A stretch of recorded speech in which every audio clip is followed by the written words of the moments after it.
नमस्कार साथियों, आप सभी का बहुत बहुत स्वागत है GS with NPS YouTube channel पर। आज की इस क्लास में हम लोग जो है पर्यावरण से जुड़े हुए मोस्ट इंपॉर्टेंट क्वेश्चन को इस क्लास में पढ़ने वाले हैं। तो चलिए करते हैं क्लास की शुरुआत। देखिए, सबसे पहले क्वेश्चन हमारे सामने पर्यावरण संरक्षण अधिनियम। ये कब बना था? तो ये बना था 1986 में, 1996 में जो है पर्यावरण संरक्षण अधिनियम को बनाया गया था। नेक्स्ट बात करें अगर हम वायुमंडल में, तो सर्वाधिक मात्रा में कौन सी गैस पाई जाती है? नाइट्रोजन। कितने परसेंट होती है? 78% वायुमंडल में नाइट्रोजन पाई जाती है।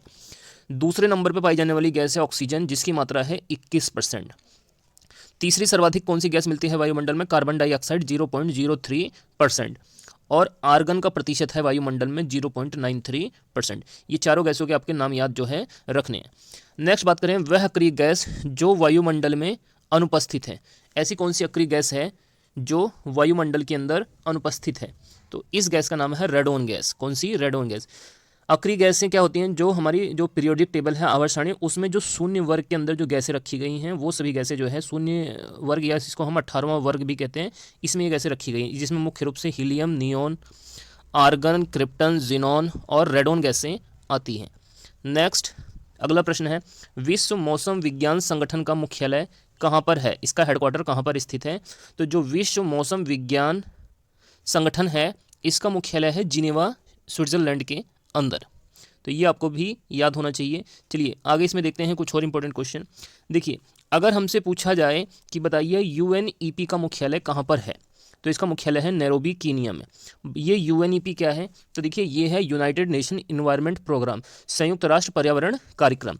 इसकी स्थापना पूछी जाए तो इसकी स्थापना हुई थी 1972 में, 1972 में। इसके अलावा अगर आपसे पूछा जाए ईपीए की फुल फॉर्म क्या होती है, तो ये एक इन्वायरमेंट प्रोटेक्शन एजेंसी है। ईपीए मतलब इन्वायरमेंट प्रोटेक्शन एजेंसी। इसकी स्थापना हुई थी 2 दिसंबर 1970 में। पर्यावरण की रक्षा करने के लिए ये एजेंसी बनाई गई थी 2 दिसंबर 1970 को।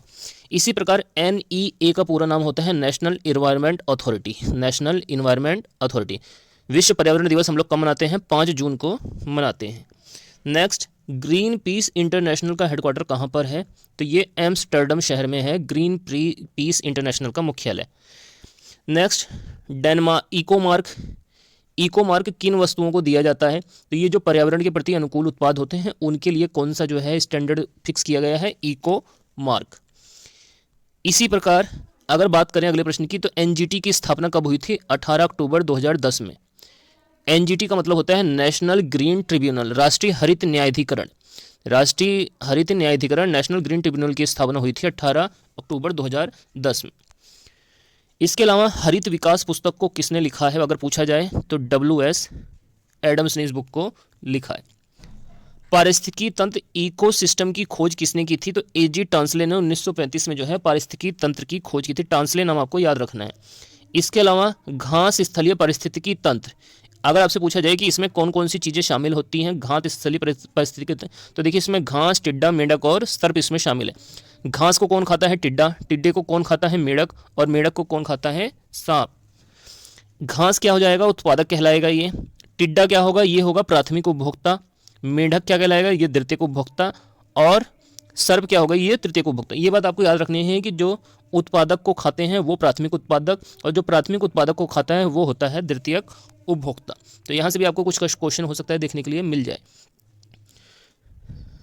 नेक्स्ट अगला जो हमारा प्रश्न है, अगर पूछा जाए सर्वाधिक स्थायी पारिस्थितिकी तंत्र का उदाहरण बताइए क्या है, तो ये महासागर सबसे ज़्यादा स्थायी पारिस्थितिकी तंत्र माना जाता है। इसके अलावा हमारा वन्य जीव संरक्षण अधिनियम 1972 में बनाया गया था। तो अगर पूछा जाए कि वन्य जीव संरक्षण अधिनियम कब बना था, तो 1972 में। इसके अलावा प्रोजेक्ट टाइगर की शुरुआत कब हुई थी? 1973 में। कब शुरू किया गया था प्रोजेक्ट टाइगर? 1973 में। इसके अलावा प्रोजेक्ट हाथी कब शुरू किया गया? 1992 में। प्रोजेक्ट हाथी कब शुरू हुआ? 1992 में। नेक्स्ट, जैव विविधता अधिनियम। जैव विविधता अधिनियम कब बना था? 2002 में। तो जैव विविधता अधिनियम कब बनाया गया है? 2002 में। इसके अलावा जैव विविधता दिवस कब मनाया जाता है? 22 मई को जैव विविधता दिवस मनाया जाता है। सबसे लंबा जीवित वृक्ष पूछा जाए इस पृथ्वी पर कौन है, तो सिकोया का वृक्ष सबसे लंबा जीवित वृक्ष है। नेक्स्ट, रेड डाटा बुक को कौन जारी करता है, तो ये IUCN इस बुक को जारी करता है। ये किससे संबंधित है रेड डाटा बुक? संकटग्रस्त जीवों से। और इन संकटग्रस्त जीवों को किस रंग से दिखाया जाता है? गुलाबी रंग से इस बुक के अंदर दिखाया जाता है। अगर आपसे पूछा जाए कि इस रेड डाटा बुक में संकटग्रस्त जीवों को किस रंग से दिखाते हैं, तो गुलाबी रंग से। अगला प्रश्न है हमारा, शांत घाटी या साइलेंट वैली कहाँ पर स्थित है अगर पूछा जाए तो ये केरल में स्थित है। केरल में शांत घाटी या साइलेंट वैली स्थित है। इसी प्रकार अगर से फूलों की घाटी पूछा जाए तो फूलों की घाटी उत्तराखंड में स्थित है। नेक्स्ट, ग्रीन हाउस गैसें कौन सी गैस होती हैं? तो देखिए ग्रीन हाउस गैसों के मुख्य उदाहरण carbon dioxide gas, methane CH4 gas, chlorofluorocarbon CFC gas जो रेफ्रिजरेटर से उत्पन्न होती है, जल वाष्प वाटर वेपर, सल्फर डाइऑक्साइड और नाइट्रस ऑक्साइड। ये सारी गैसें ग्रीन हाउस गैसों की एग्जाम्पल हैं। तो आपको इन गैसों के नाम याद होने चाहिए। एक क्वेश्चन यहाँ से भी देखने के लिए अक्सर मिल जाता है पेपर में।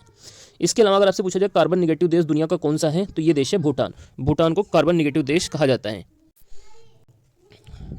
नेक्स्ट, आगे अगर हम कुछ और प्रश्नों की बात करें, अगर पूछा जाए क्योटो प्रोटोकॉल किस वर्ष हुआ था, तो ये 1997 में क्योटो प्रोटोकॉल हुआ था। ये क्योटो क्या है, तो ये जापान का एक शहर है क्योटो। ग्रीन हाउस गैसों के इसका उद्देश्य था ग्रीन हाउस गैसों के उत्सर्जन को कम करना। क्योटो प्रोटोकॉल किस लिए हुआ था? जो ग्रीन हाउस गैसें हैं उनके उत्सर्जन को कम करना।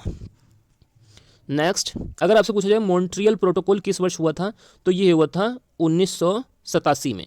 16 सितंबर 1987 को मॉन्ट्रियल प्रोटोकॉल हुआ था। ये मॉन्ट्रियल प्रोटोकॉल किससे संबंधित है? ये ओजोन परत के संरक्षण से संबंधित है। जो मॉन्ट्रियल प्रोटोकॉल है वो किससे संबंधित है? ओजोन परत के संरक्षण से संबंधित है 1987 में। क्योटो प्रोटोकॉल 1997 में और मॉन्ट्रियल प्रोटोकॉल 1987 में। तो ये हमारी आज की क्लास थी। आप लोगों को अगर ये क्लास अच्छी लगी है तो वीडियो को जरूर से आप लोग जो है लाइक कर दीजिएगा, और अगर आपने अब तक चैनल को सब्सक्राइब नहीं किया है तो जरूर से चैनल को सब्सक्राइब कर लीजिए।